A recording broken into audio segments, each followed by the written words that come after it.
that, if your dog bit someone and was trespassing in your yard, would you be held responsible?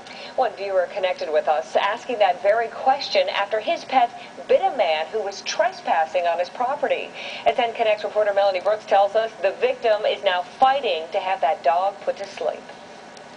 Wyatt was just a few days old when he was found starving under a porch.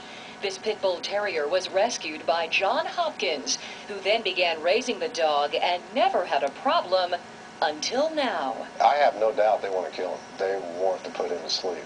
Jon and his dog had just moved to Ruskin and were living in this home.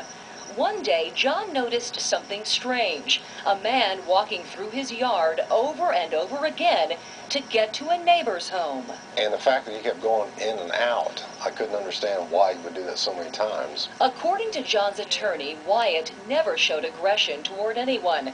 But on this day, the dog seemed to be agitated that someone was in the yard. Moments later, Wyatt ran out the door and bit the man. But the minute I called him, I said, "Why, come here." He stopped, came right to me. The victim was taken to the ER with non-life-threatening injuries. In fact, he never even received stitches.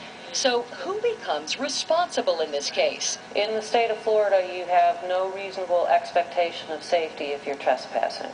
Jon had to pay a fine, register his pet as a dangerous dog, and put the dog in obedience classes. When he couldn't afford all that, Wyatt was taken away.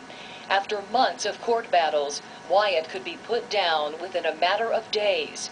The county calls Jon an irresponsible dog owner. His attorney says the county should have never gotten involved. We're keeping our fingers crossed that Wyatt gets another chance. In Ruskin, Melanie Brooks, 10 Connects.